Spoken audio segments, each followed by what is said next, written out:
fantastic at the Comedy Cellar upstairs from the Comedy Cellar. We said it might happen. It finally is happening. I can't even believe it. This is a very exciting day. And Mike, I mean, can you put the camera on yourself as well? Yeah. Oh, look, it's Mike, everybody. How's it going?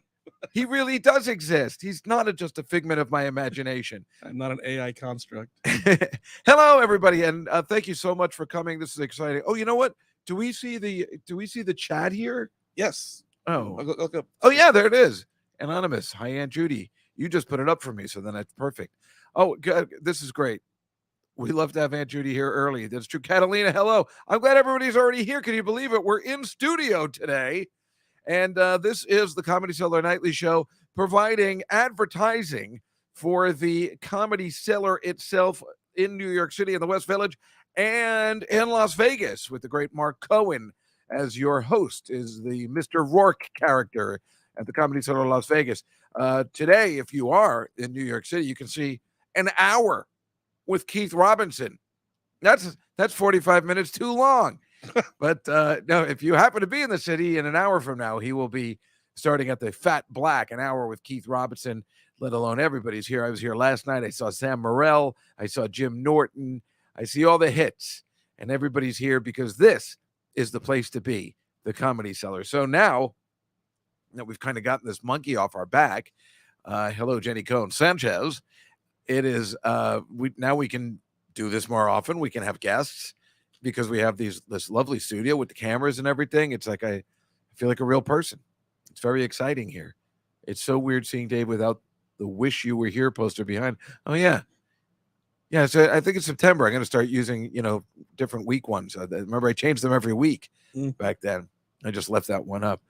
I called Billy Joe before the concert, told you were coming, and asked him to do Summer Highland Falls for you. You're welcome. Anonymous, I got to tell you, if you're listening to the Billy Joel podcast, this week coming up, Alon and I have a special edition of our time at the Billy Joel concert at MSG. You might not like what you hear, at least for me. I'm just going to tell you a little preview. I'm not going to spoiler alert. He shouldn't do Summer Highland Falls in concert anymore. Doesn't work. It is my favorite song, but it doesn't. It's an intimate song, and it doesn't work at the Garden. There's several songs that don't work at the Garden anymore, and I wish he would have me in as a guest and say, Dave, what do you think I should change? And I'm like, well, I have my notes. I have extensive notes here, and this is what I think you should keep, and this is what I think you should put in. I mean, again, this will be all on the podcast coming out next week called Alon and Dave's Excellent Adventure, where, in fact, why don't we just show, Mike, I put first, here's the four of us who went, picture number one. Yeah, that's me and Alon and our friend Steve Mandel, who was on the podcast. He works for the Tonight Show, and his friend Jake. I remember because I kept saying, Jake's my boy. Jake's my boy from 16 Candles. So, yeah, they paid for everything. They bought our tickets. It was really terrific. That's us at Mustang Harry's before. And you can see the shirt I'm wearing is the one I got in Ireland when I was with Jeff with the little colorful lightning bolts on it. It was really great. And I think it worked out well. The lady said, well, if you wear a shirt underneath it, I think it could work. And I think she was right. And I looked like an old man attending a concert. It was perfect. I was going for that look, and I think I hit pay dirt on it.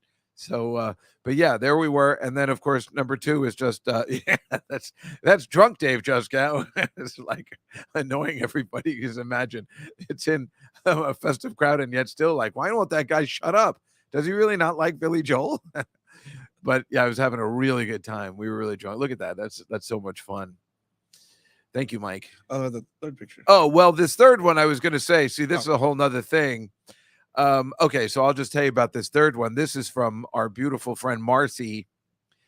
Her daughter made this picture. If you listen to my podcast, Juskow in the City, I was talking about before I went to Ireland that I'm this character called Juskadan. At the first episode, I called it Juskowadan, but Juskadan is much better.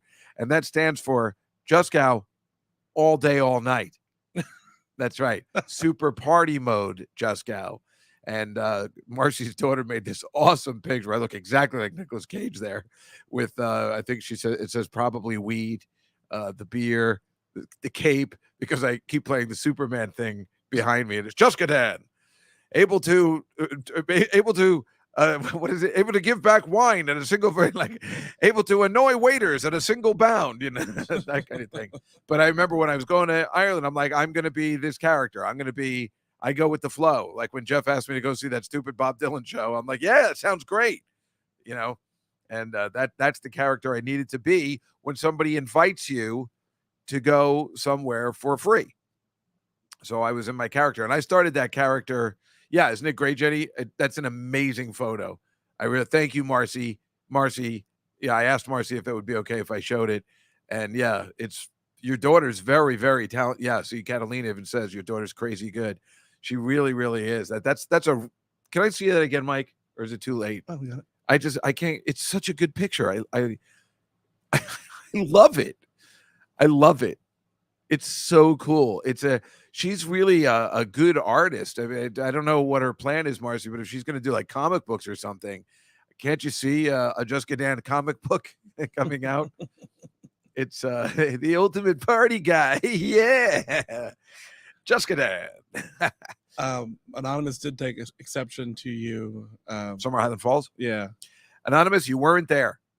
I'm telling you, the song doesn't work in a big crowd like that. I said on the podcast last week when we were doing Summer Highland Falls that I don't like the live version on Songs from the Attic, which I call Toys in the Attic. I just don't think it works live. I think it is a very intimate song, and I just don't think it's. But I will tell you this, and again, this is on the podcast next week, but I don't care. What does work, when you see it, is Moving Out. I mean, it's funny what does work and what doesn't work anymore at this point, at this age or whatever, how many years the songs are is what I'm saying. Moving Out is amazing because that entire, what is that, 20,000 people or whatever it is, everybody's singing. He works at Mr. Cacciatore's down on Sullivan Street across from the medical center. I mean, if you told somebody that that's what they'd be singing at Madison Square Garden, those particular words, across from the medical center, 20,000 people singing it joyfully. It's like when Billy Joel first comes out, he looks angry and tired and old. And by the time that song is going, shut up, Anonymous. Where do you go? Everywhere me and Mike go? Or you go every month? Really? I want to go. That's it. But Anonymous she's always around, but she never gets in touch with us. That's true. It's interesting. I wonder if she's up to something. Yeah, right. I guess she knew you weren't going, so she didn't bother telling me. But yeah, you didn't notice, but again, with the Moving Out song, 20,000 people singing across from the medical center as a lyric, it's when you're most people in a place like that, you want to just sing, ooh, baby, I love your way, some whatever. It's like, hey, baby, I love you, all that kind of stuff. And to sing a song like that, he works at Mr. Cacciatore's down on Sullivan Street, and everybody's just singing it joyfully. It really is that's when Billy Joel has to say, like, I love my job, even this many times and this long. When you're singing those kind of lyrics, I think it perks him up, and then he seems to have a good time. But he does seem out the first two songs. He's angry and old and mad that he had to come out of his house and take the helicopter. And, oh Jesus, I gotta get out of my bathrobe. I mean, I'm that way, so I know exactly how it is. And then a couple of drinks later, I'm Juskow Dan. Juskow Dan never turns down a party. It's hard to be that way, Mike. I have to put it in my head to be that character. It's very difficult. I say to myself, why can't I just be that character all the time? I think I'd be dead. And I did it early on before I went. I practiced on the Friday and Saturday before I left for Ireland. So I was drinking at the Molly's Tavern on the Irish bar and eating a lot and drinking and still going out after eating, which is where I normally go home. And then on Saturday, I did the same thing where I went to the place with the great chicken parmesan, which is called, I'm going to take you there. Okay. Isle of Capri. When I got into a fight with this lady that she said they had the best chicken parm, but I think she actually does. Oh, wow. And I've had it twice, and it's been great every time. I was expecting another type of name like Greasy Molly's or something. No, it's right by in my neighborhood. It's terrific. And then after that, I went to PJ Clark's. So I was in the Juskow Dan character early on. Normally, the meal is the end of the evening for me. The meal, the cappuccino, then 10 hours of television. It's perfect night for me. Ask any girlfriend I've ever had. What's it like going on a date with Dave Juskow? Well, we go into dinner really early, So we beat the crowds. And then, he eats a lot. He has dessert. He always has a cappuccino. And I say, oh, so I guess it's going to be a hell of a night, huh? And I'm like, yeah, there's so much TV on tonight. It's going to be unbelievable. And then, we watch TV and they're like, you're serious about TV? And I'm like, sure I am. They go to bed and I watch TV till 6 a.m. And then and this is from Stripes. And then you listen to your Tito Puente albums till dawn. And then you come to bed with me. That's exactly what I've lived my life, is that Stripes thing, except for the Tito Puente albums. I just watch $6 Million Man reruns until 6 a.m, which is hard to do because that show doesn't really hold up as much anymore. It's a little slow. There's too many commercials. Anywho, that all it is one of those shows where it's just like, wow, this is not easy to watch anymore. Yeah, and it used to be, it was my favorite show as a kid. I wanted to change my name to Steve Austin, and I still love Lee Majors. I'll never not like Lee Majors. I still want to meet him. He's still alive, which is a miracle since everyone else is dying, especially Paul Sorvino died today. I've known Mia Sorvino since 1986. I didn't know we knew each other. We had a mutual friend for years, and then our mutual friend died. So we saw each other again at the funeral. But I reached out to her today and I told her I'm sorry about her dad, because we all know how close they were. If you remember him crying at the Oscars, the big tough guy, when his daughter won the Oscar. I'd be that way too, but that's terrific. They were really close. Although I think she became a born-again Christian, but she's still really hot. And of course, she was completely screwed, literally and figuratively, by Harvey Weinstein. And Paul Sorvino was furious about that. You'd think, I know it's just a character he plays, but you would think he'd go to Harvey Weinstein's office and be like, you could just go in your Paulie character and just be like, now listen, I'm just going to tell you once. Don't make a fool out of me, all right? I'm not an idiot. Don't make a fool out of me, all right? That's a lot of money for a kid like you. Anybody asks where you got that from, you tell me you've been playing craps in Vegas. All right? All right? It's going to be a good summer. It's going to be a good summer. And what do you hear about that thing? What do you hear about that thing with that guy? They're looking all over. They're asking me all these questions. What do you hear about this bats thing? You got to do some Paul Sorvino stuff, right? Meanwhile, that's the only thing I know him from. Do you know him from anything else? No, not top of my head. I feel like I knew him from something in the 70s, and then I was like really happy for him that he got this thing in Goodfellas, because it seems like he was one of those guys that was around a lot, like kind of like a Morgan Freeman in the sense of being in the Electric Company when we were growing up, which was the Sesame Street older kids thing in the 70s, and then he becomes like an Oscar winner, like him and Rita Moreno and Bill Cosby were all in the Electric Company. And then, I didn't know who Morgan Freeman was. And to be coming out of a children's show and win an Oscar is a real, that's really being an actor, He was in The Rocketeer, apparently. Oh, Paul Sorvino. Yes. Yeah, he's in a couple of things, but I could have sworn he was in a TV show in the 70s. But I think sometimes I get him and Michael Constantine mixed up. And Michael Constantine was in Room 222. Which actually I went as one of the students in that show for Halloween many times. Bernie, he just had a big red afro, and I put on one of those rainbow wigs and spray painted it red. And I'm like, I'm Bernie from Room 222. And everybody's like, you're a genuine idiot. I can't even, can you imagine though, being Paul Sorvino, knowing your daughter just got blacklisted by Harvey Weinstein, and then you find all this stuff out? That's got to be devastating. Yeah. And she did. Her career was stalled because of him. Because, how do you win an Oscar and then never be seen again? Right? Yep. Now, if you're a woman, what was that? Oh, sorry. Oh, how did you find that? That's amazing. That's exactly who I'm talking about. God, you are a miracle producer. You are the best of the best. Yeah, that's Bernie from Room 222. When is it 1 year in Halloween? Nobody knew who I was then either. So don't worry about it. But when you're a woman in Hollywood, the chances of surviving over 5 years are so slim, because there's a complete double standard, obviously. When you take people like Diane Keaton and Meryl Streep and even Goldie Hawn, who have somehow, made it over 20 years, it's a goddamn miracle. You have to age yourself perfectly. You can't be like Madonna, who's trying to look younger. I think you have to own it. TV. Tony Dow. Oh, Tony Dow, Leave It to Beaver. I thought they were talking about Tony Darrow. Isn't that the comic? I'm like, oh my God. And now he said he did not die. Well, you can't trust the internet, Aunt Judy. Yeah. But Tony Dow, I can't believe he's still alive. He was the handsome one in Leave It to Beaver. Jerry Mathers just grew up really disgusting. Anyway, although were those guys in Airplane? Or no, they were in wait, was it No, they were in Kentucky Fried Movie, I think. The two of them, wasn't that what it was? Which same people that did Airplane. Anyway. Yeah.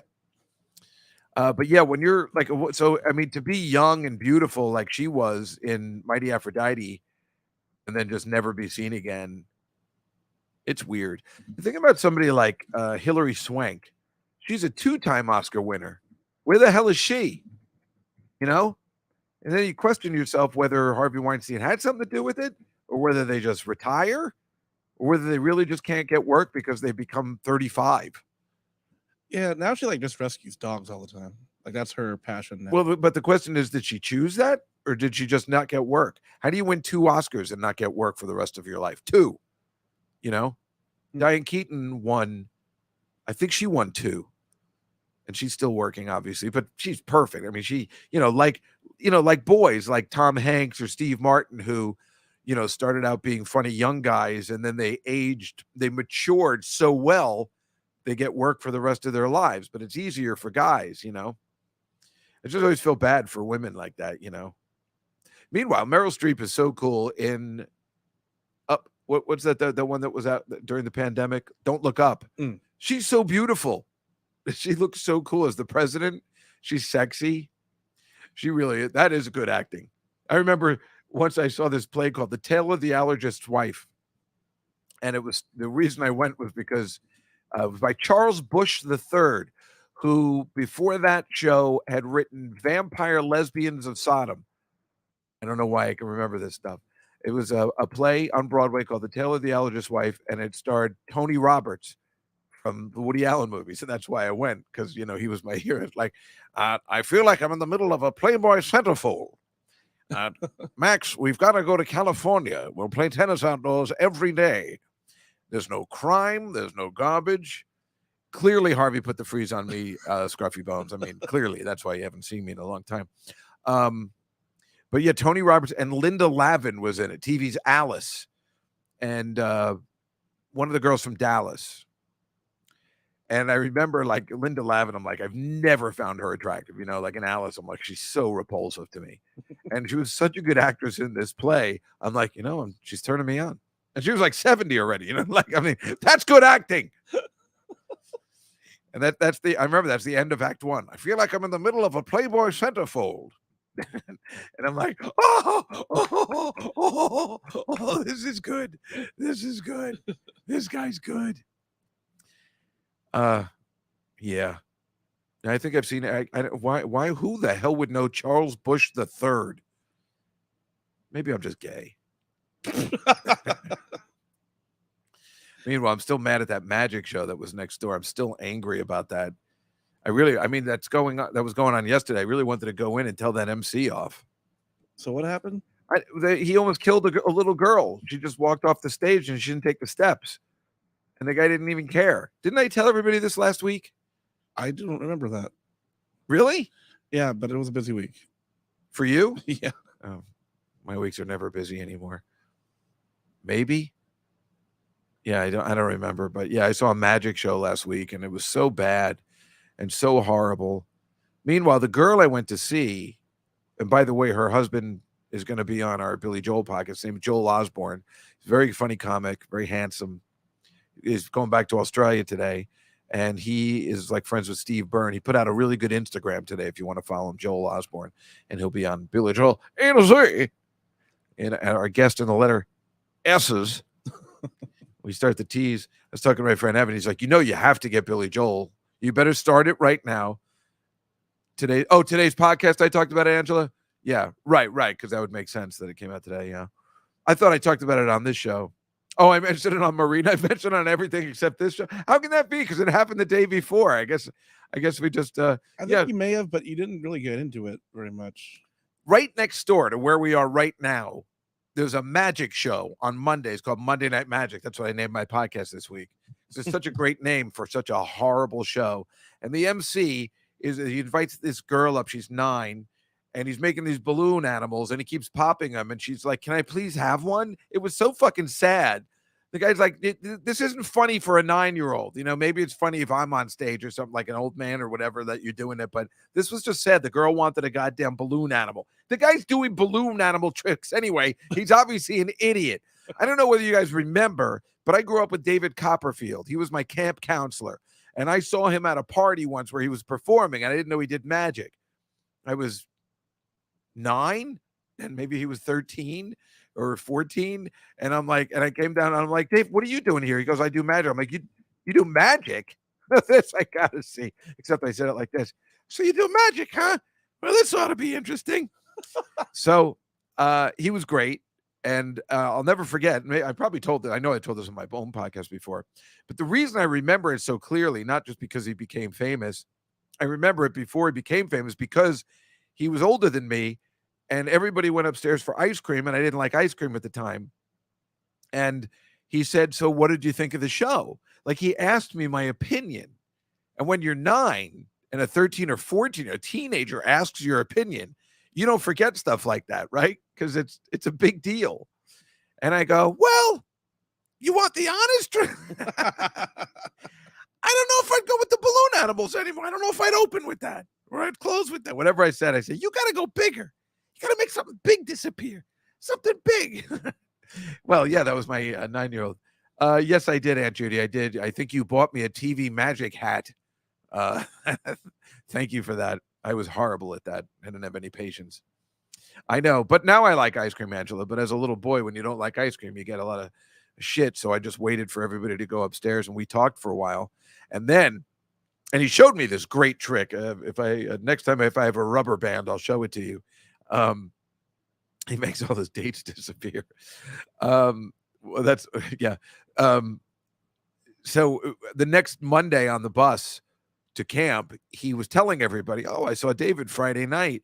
And all the kids were like, "Wait, you hung out with the camp counselor over the weekend?" And I'm like, "Well, we were just at a party together. It's not that big a deal." But it was a big deal. It was a huge deal. I was like the king of the camp that day. "So you're hanging out with Copperfield, huh?" But his name was David Cockins at the time. A little Jewish boy, although very tall Jewish boy. And who took you to your first ham and egg breakfast? Well, I'm going to say you, Aunt Judy, but I want to say, I'm not sure what you're talking about, but I'll tell you what Aunt Judy used to do. It was great. We used to go to her office. She used to work for, thank you, Jenny. Oh, by the way, Jenny, PDJ, Professor David Juskow, just found out today that the curriculum has been accepted by Montclair State University, and they are putting it out to the students to see if it sticks, I guess. They're saying, "Well, we'll put it on the floor, see if the cat licks it up. Or we'll run it up the flagpole, see if anybody salutes." So I think that's the way it goes. If people sign up, then we're in. Who's not signing up for that? Catalina. Right. Catalina and I always share food stories. But we're not kosher, Anonymous. Our mother was. So that's why that's what makes Aunt Judy so great. She's like, "You can have bacon, whatever you want. Don't worry about it." I mean, Aunt Judy was the best, and she never cooked, but she tried really hard. So sometimes she would make, when we went to her office, we'd sleep over at her house in New Jersey. This is when she moved from Brooklyn, and she got a place in New Jersey. And then she would make pancakes for us and use banana liqueur. She said they're banana pancakes, but there was just a banana liqueur, not actual bananas. And they were amazing. And then we would take the train to her office, and then the PATH train to Wall Street, and we'd walk through that cemetery, in the Trinity Cemetery, and then go to her office, and we would have the best time at her stupid office. You know, I mean, it sounds, when I think about working in an office now, I'm like, why did we have such a good time here? But we're so old, not Aunt Judy, me and my sister, that, you know, we were learning how to work the ticker tape, Mike. That's how old I am. We were learning how to use the ticker tape. If you don't know what a ticker tape is, you've heard of a ticker tape parade. That's what they'll have if the Mets win the World Series.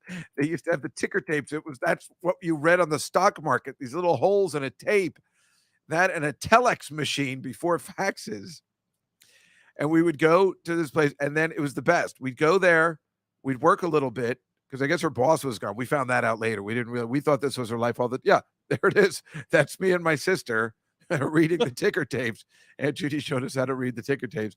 We'd do a little work, and then about 10 o'clock, we'd go down for breakfast at this unbelievable diner that I can't find anymore. And that's what I remember, Aunt Judy. I had the best French toast I've ever had in my life. It was just covered with butter and sugar, no syrup. It was fantastic. Not the challah French toast either. The old-fashioned, just slices of bread kind. It was the best breakfast I ever had. Probably that and orange juice, maybe some hot chocolate, just lots of sugar. And it was great.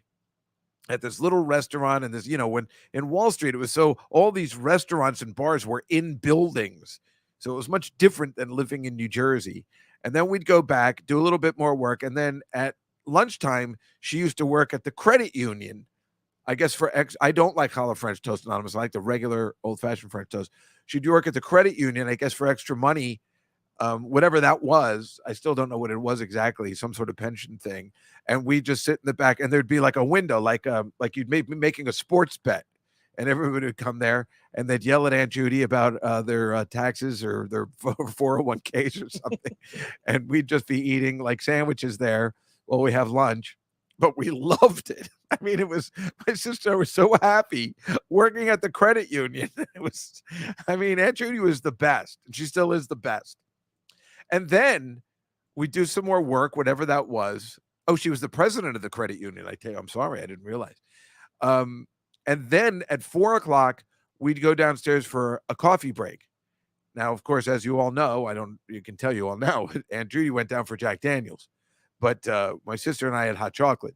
But she went down to the bar during work, and the guy was like, "The regular Judy?" And she's like, yes, coffee. And I think he just put it into a cup, so we didn't know what it was. And, it's National Aunts and Uncles Day. Perfect. Telling this Aunt Judy story. And I tell you, it was just so much fun, which is ridiculous, right? Because now when I worked at my old office, then after that, Tommy Bahamas was there, I would bring my nieces and nephews in and have an Aunt Judy day. And we would go downstairs and eat, at Tommy Bahamas and take all this time off because my boss wasn't around, because I learned it from Aunt Judy that even working in a stupid office, you don't have the greatest job, but you can make it fun if you're Aunt Judy.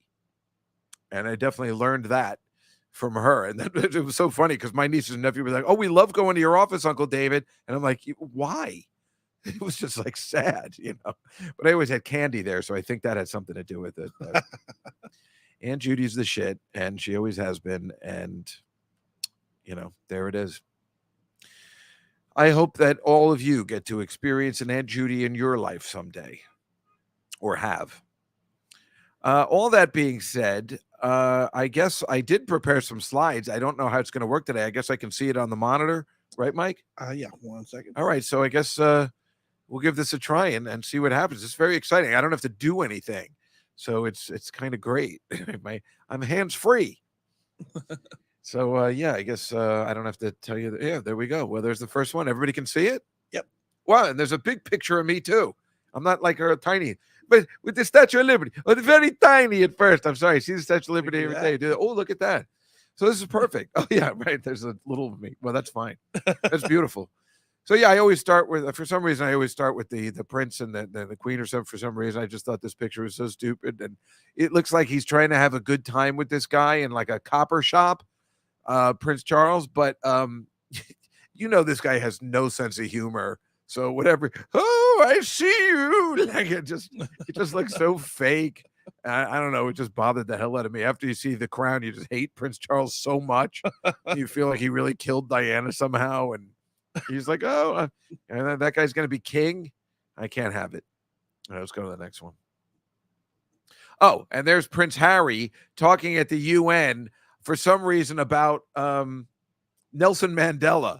And where's this guy get to, just because he married a black girl, he somehow gets to talk about Nelson Mandela Day at the UN? No.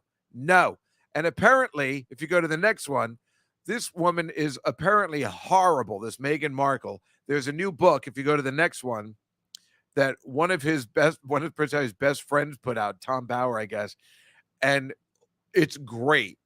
Like, they just talk about what a bitch she is, and they're like, when they were around her, they're like, dude, why are you marrying her? She's awful. She wasn't having any of it, like, wasn't even trying to be polite with his friends if they said something off color. She's like, you guys suck. Like, sometimes you just take it like, these are Harry's friends. What are you going to do? They're just, you know what I'm saying? You're trying to get in good with your boyfriend. She was having none of it. And clearly it's just like, look what she did to him. Like, she's like, yeah, you need to abdicate. Because I can't hang around with these guys. It's really, and they're just talking about, and then the queen is just like, hey, could you do us a favor, make up with your dad, or give him a call and just see what's going on before you get married? No. And she's like, listen, queen, listen, Lizzie, I'm not in this. I'm going to be queen someday. I mean, I think this is the way she is. I love books like this. And I really want to read this because I really believe she's actually like this. Don't you? Probably. Yeah. Yeah, right. I would want to read it. Yeah. Now let's go. What do we get next?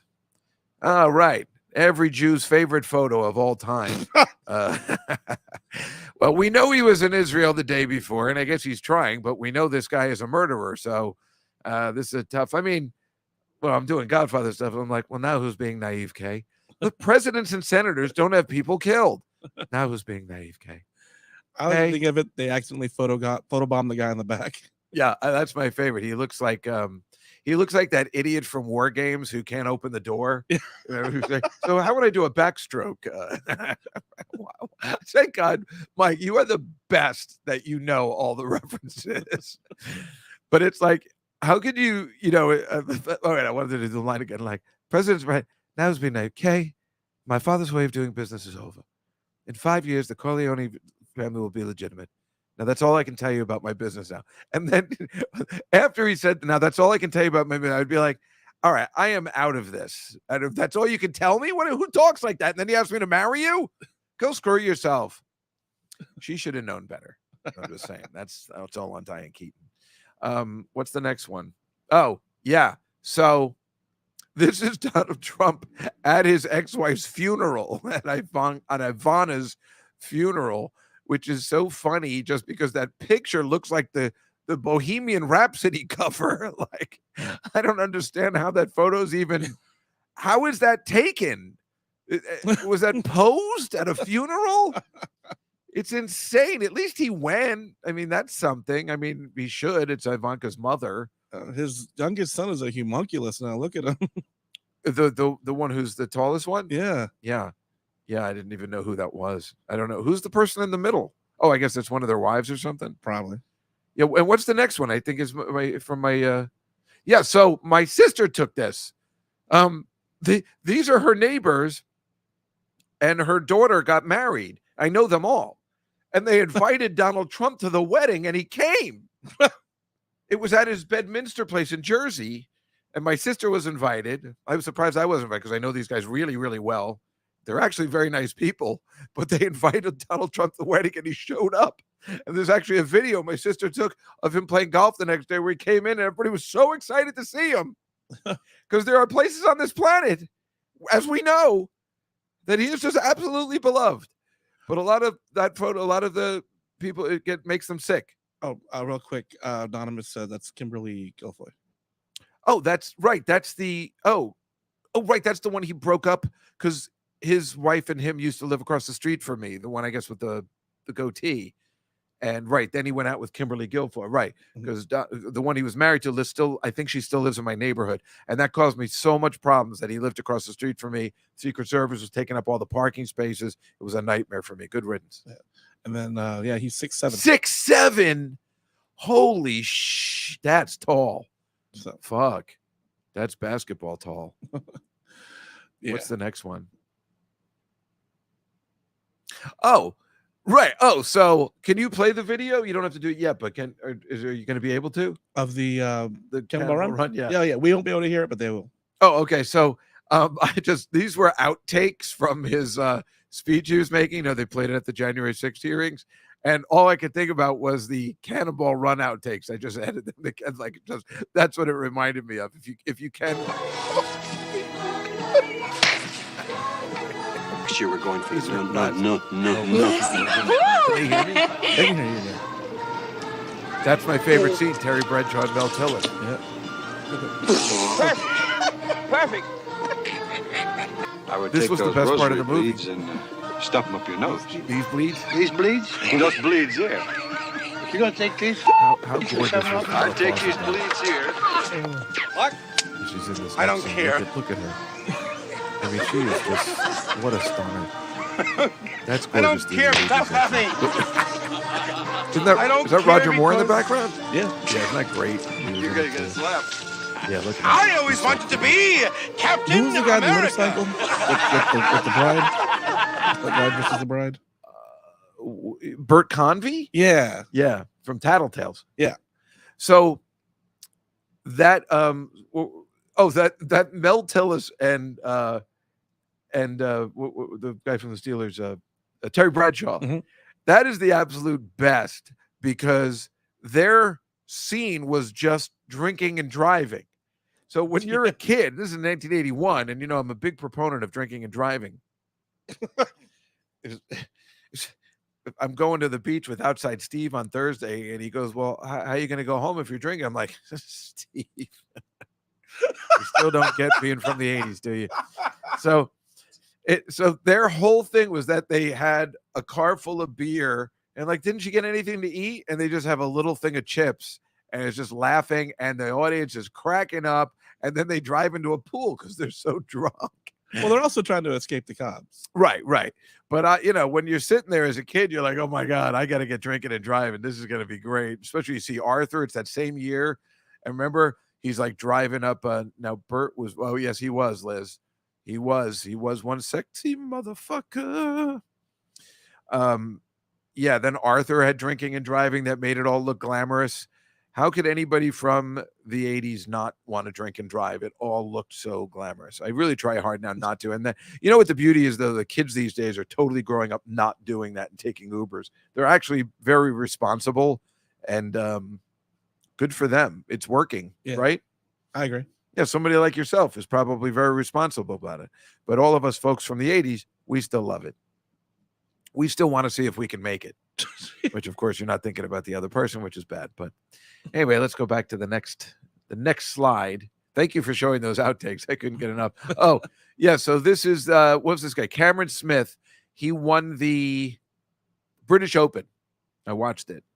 And I don't think they call it that anymore, though. They might just call it the Open. But this got this guy pouring champagne on him. And it's golf is such a sad sport because look at the next picture.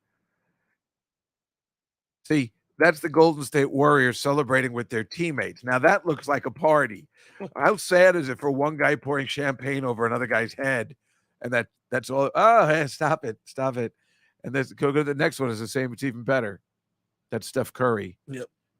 Can you make it bigger, the pictures? Oh, yeah. Yeah, see? Now that's a fun time.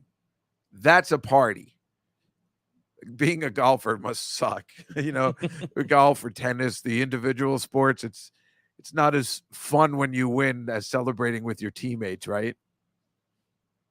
That part, that party went on all night and they've won it like 3 times before or twice. Yeah, go to the next one. Oh, right. Yeah. So Jenny, you probably like the Golden State Warriors, right? But anyway, that's Juan Carlos Stanton. Now he is a Yankee, anonymous, as you know, but he's a great guy. I've met him before and he's the best. When he was on the Marlins, I met him. He's really cool, really nice.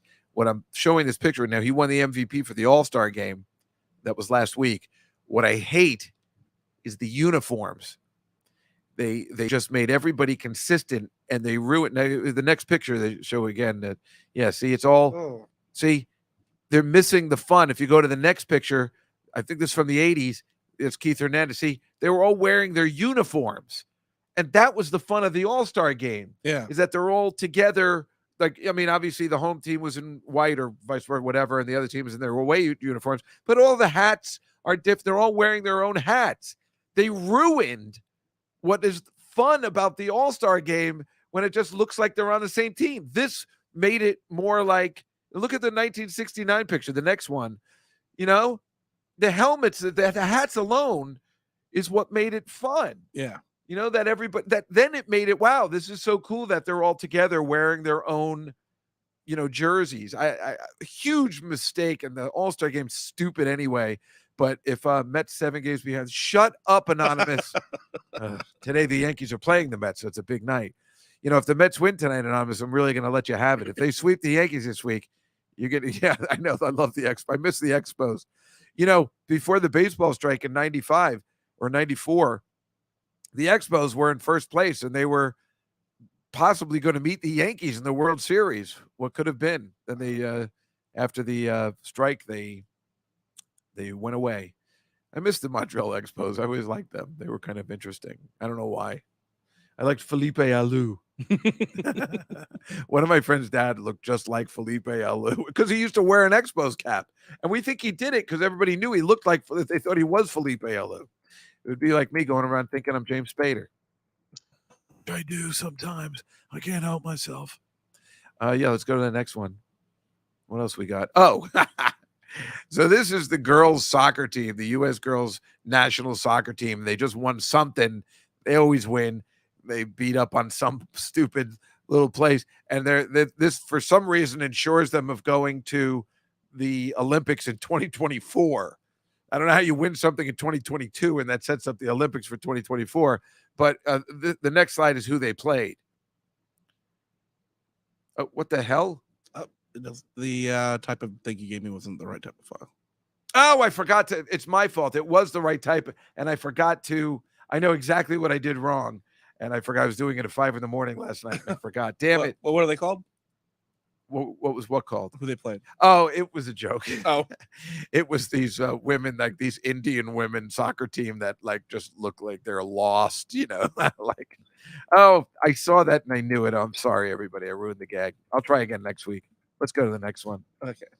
Hold on. I think everything else is good. I saw that one and I meant to change it. Look at this asshole. This guy, it's called worm charming. I swear to God, it's a contest or something in England. It's a contest where you try and get earthworms to come up to the ground for some reason. I don't know. These people have a lot of spare time that they really just, I don't know what the purpose of it is. It's not to bring rain or do anything except fuck with the earthworms for some reason. And he thinks this is going to work, blowing this tuba into the ground. That would, if I was an earthworm, I'd go far away from that. But see, the next picture is like, look how many people. The fuck is the matter with people? What are they doing? There's so many good pubs, and that's what I'd prefer to be doing, I think, unless they're probably all drunk. It's just, look at how stupid they look. What's the next one? Let's move on from earthworm chasing. Oh, so this is the London subway. It was like really hot in London, and this is the subway. And it's just so funny because I was like looking, I'm like, look at these pretty people, because I take the subway every day now, and they're the most disgusting people I've ever seen. It's like, I'm like, look, they all look like nice and pleasant and almost well dressed, except that it's sweltering heat. And I just thought, I was like, wow, that's different from the morning subway that I've been taking. What's next? I think it's more heat. Damn it! It's my fault. I didn't.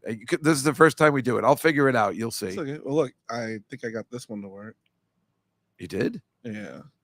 Hold on a second. Yeah, I think it's just a matter of changing it to a JPEG. Well, no, I just defined what you had looked up. But that's all I do is I change it to a JPEG, because I know that there's the AV or whatever it is. But if you change it just to a JPEG, it works. I don't know what that is. Oh, I see. But if you change my files to a JPEG, it'll work. Oh, okay. This was just I found the video that it was from, I guess. Oh yeah. That exactly right. I'm like, and that's who those girls were. That was the gag. Thank you for showing it. Cuando tenemos problemas, nos olvidamos de todos nuestros problemas. Oh, it's totally worth it. Thank you. But I don't know what the other one was.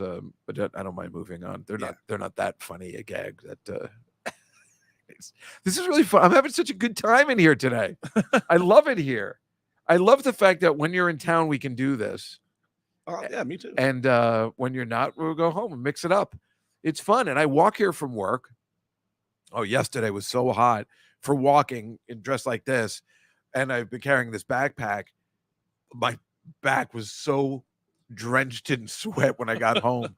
It was so disgusting. Oh yeah. So this is a sky pool in London. These are called the aquabatics.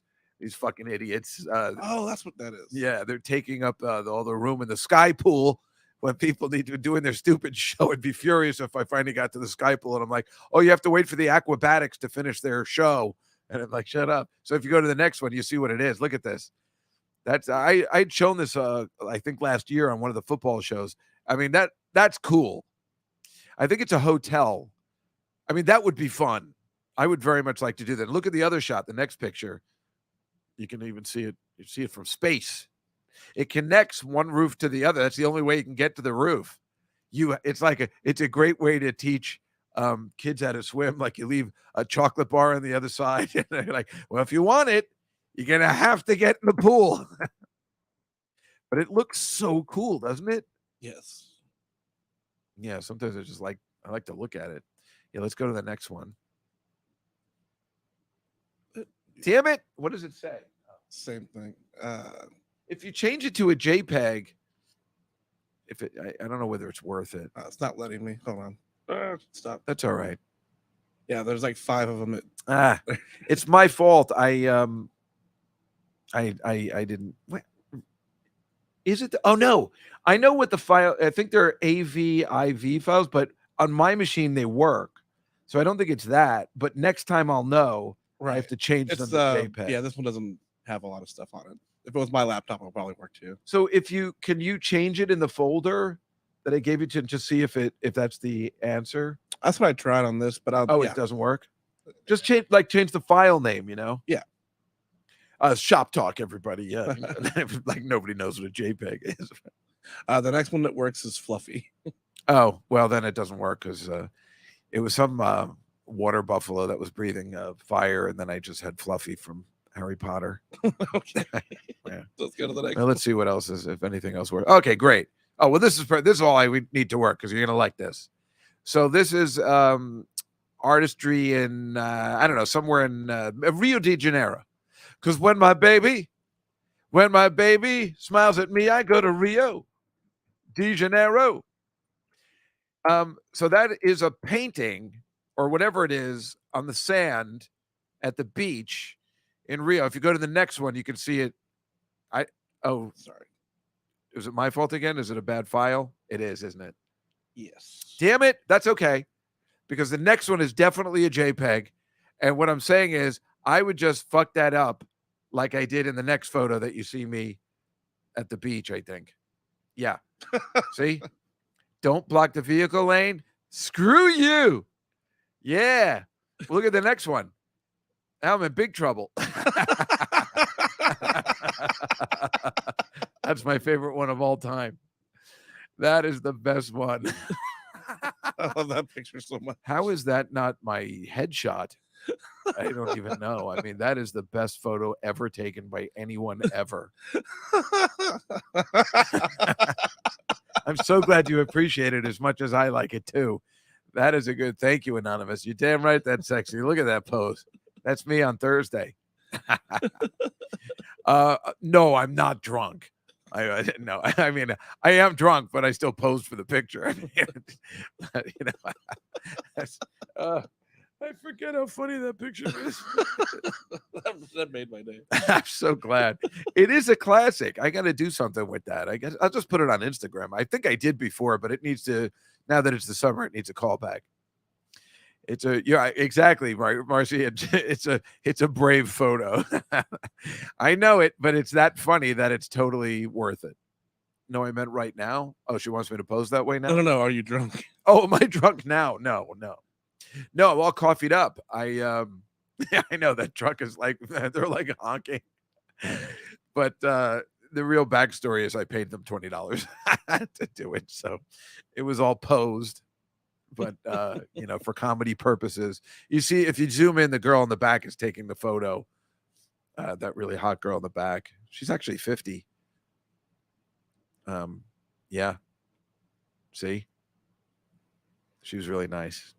I have a picture with her in the cabana, me and her. And I should have bought that one too. It's a classic. Yeah, she looks good. Can't remember her name. I know I kept calling her afterwards, and I'm like, that was crazy. oh, that's all right. At least now we know they're all there. So yeah, go to the next one then. Yeah, so this is one of those fashion shows again. The guy's name is Jean-Paul Gosselin or something, and he makes these crazy outfits. They're doing like a musical about this guy. He's like a famous fashion designer.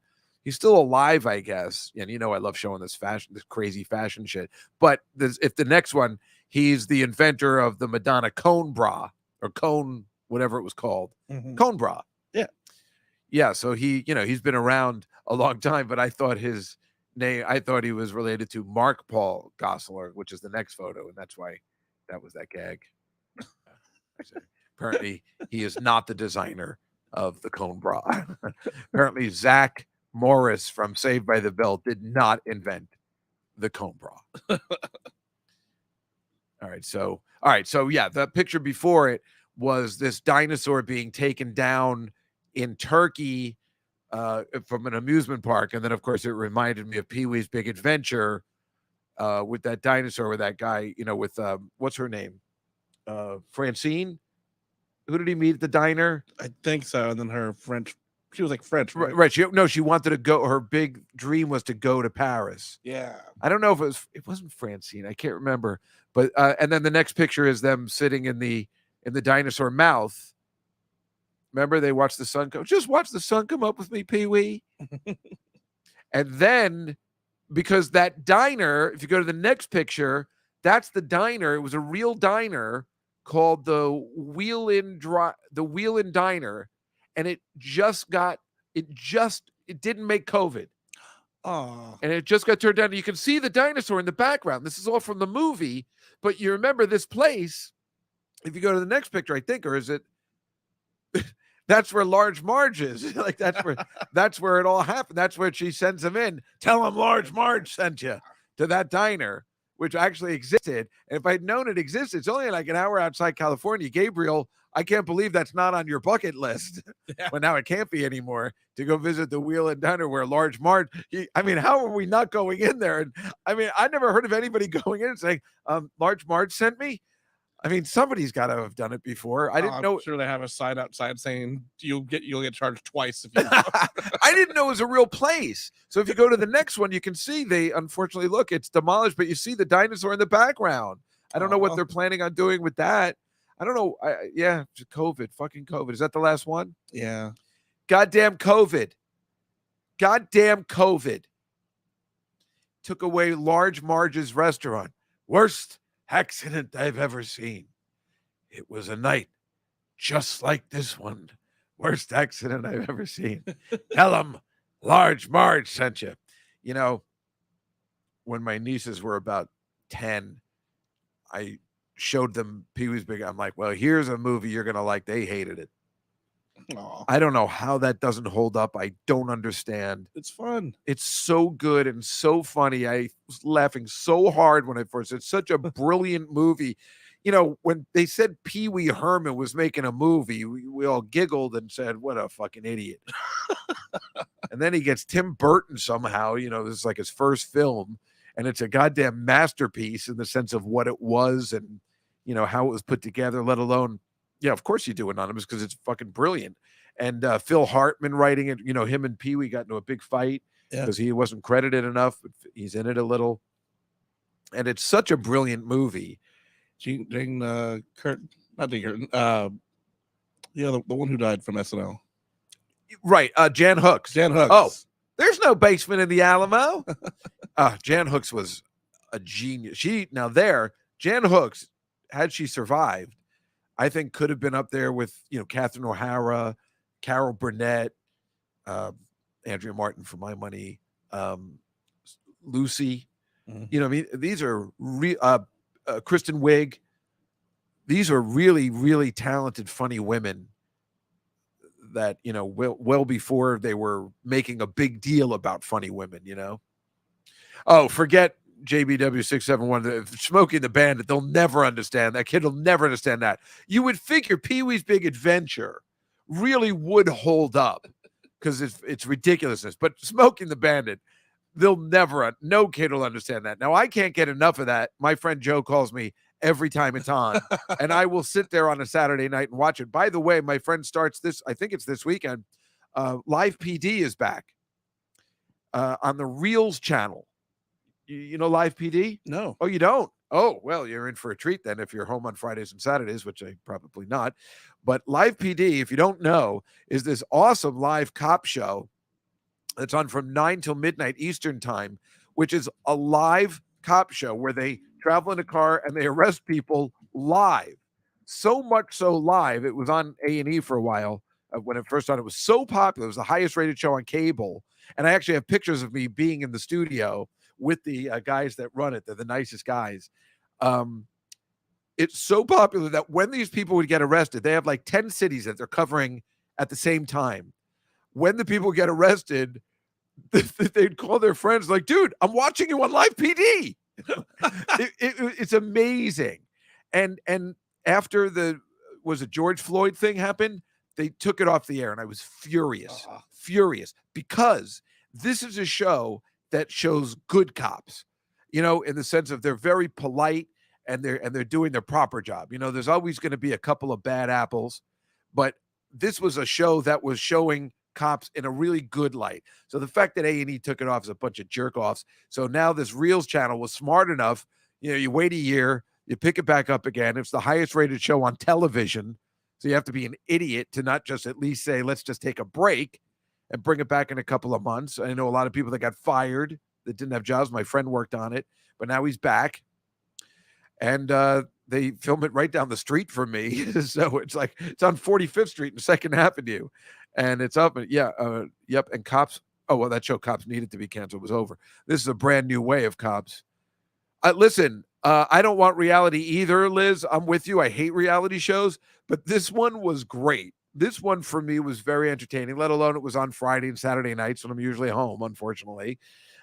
So I think it's starting either this week or next. But that's the thing. Many times I'm watching Smokey and the Bandit anyway, which is pretty much like a Live PD in many ways.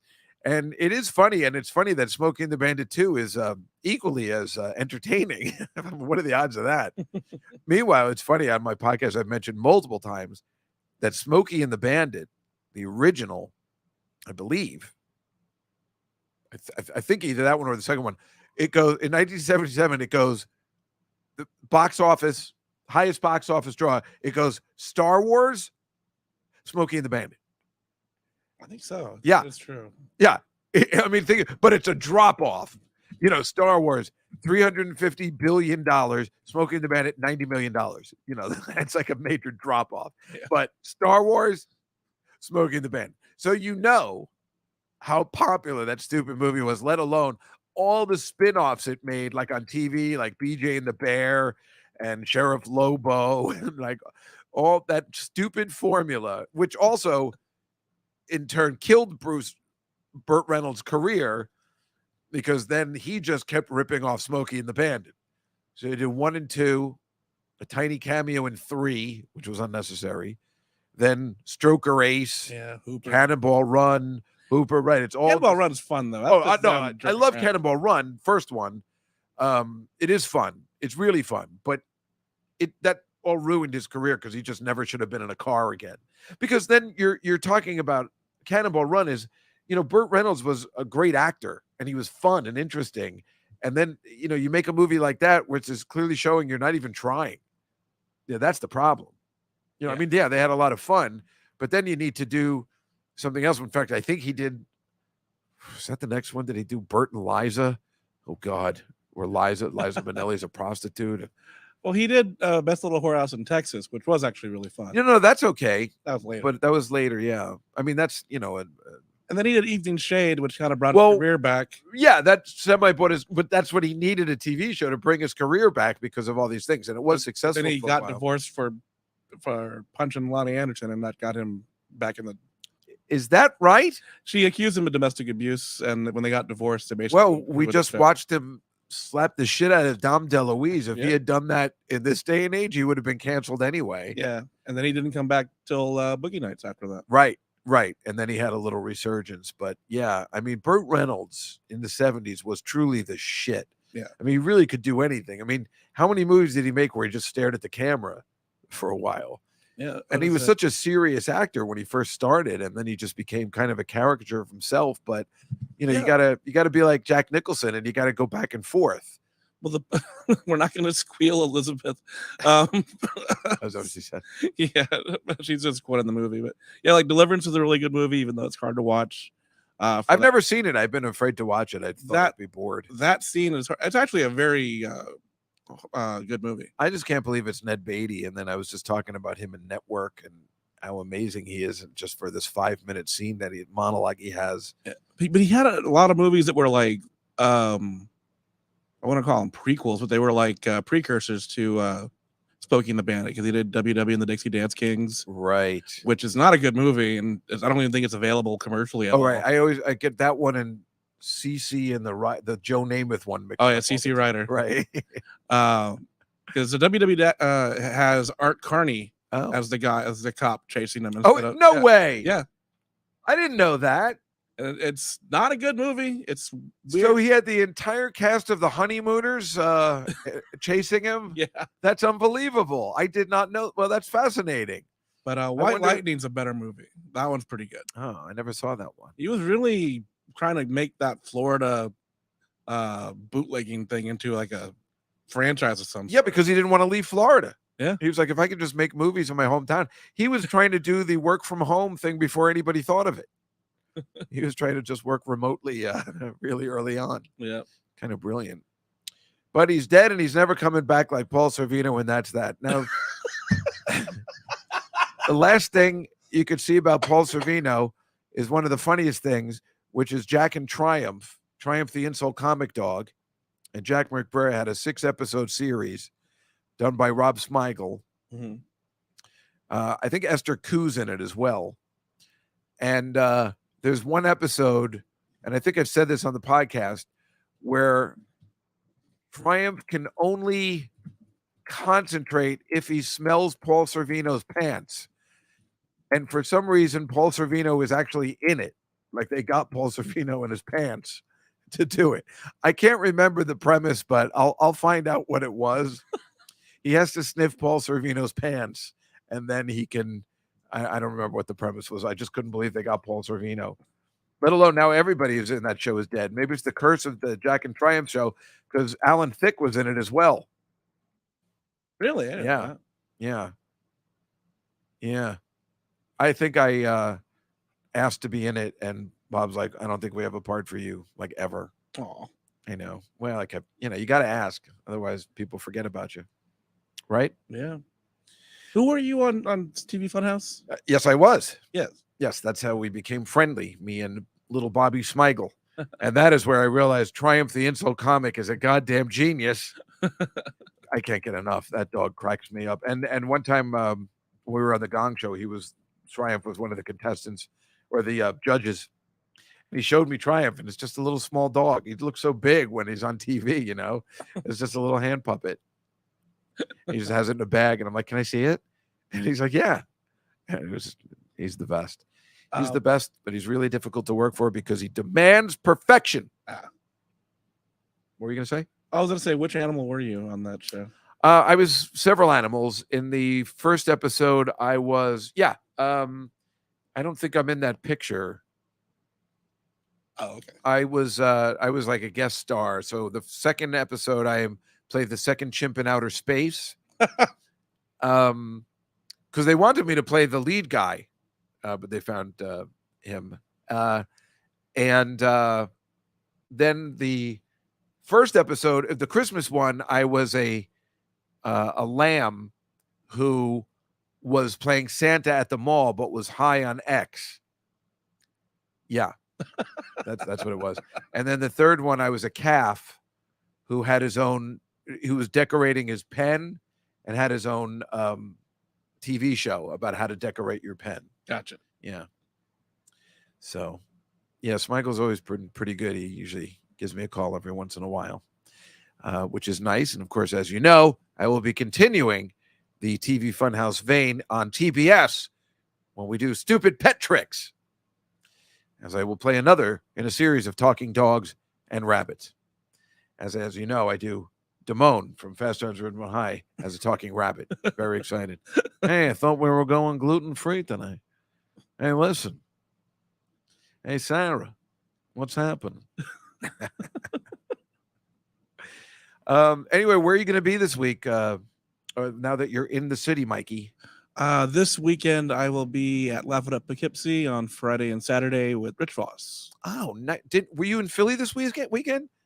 Yes, last weekend. How did that go? It was great. It was at Punchline. Oh, that must have been a festive crowd. That's his crowd, Philly, right? Because it's like it's just Jersey kind of crowd. Was it fun? Yeah, it was a good Was it time. crowded? Yeah. Oh, that's great. That's a perfect person. Good weekend. It was really hot. Yeah, the whole time, but it was good. Oh, so you're open for him again. I like that they bring you along. That's really nice. Yeah, I have nothing going on. I haven't done comedy in years because I just hate all the places I've been playing. I need to find a new place to play. So I don't know. I got to work on that so I can continue to maybe dip my toe in comedy. I assume Anonymous will be going up to Poughkeepsie this weekend. Is that true? She hasn't said yet. She just put a smiley emoji. So, well, you know what, Anonymous? I mean, come on, introduce yourself this time if you're going to do it. I mean, it's just so funny. I mean, she's also at the Billy Joel shows. I mean, what's happening here? You go once a month. She must be very rich. Well, if you're gonna go, I won't be leaving after the show. I'll be hanging out because I have to wait to get paid anyway. So right. Well, that's terrific. For me, I just obviously have the Billy Joel show this week. We have, we got nothing. We got the Turnstiles album wrap up part 2. I mean, God, if you've never heard it before, you're like, what? Don't you even have a song? And we have a song called Surprises, which actually is, I'm putting it on the hidden gem list. I really like it. It's out of nowhere. It's on the Nylon Curtain. He definitely isn't going to do that in concert anytime soon. But whatever the case may be, that is our show for this week. I cannot tell you how fun this was, and it's going to be fun having a guest and just talking. It's so relaxed. This microphone's amazing. This chair is comfortable.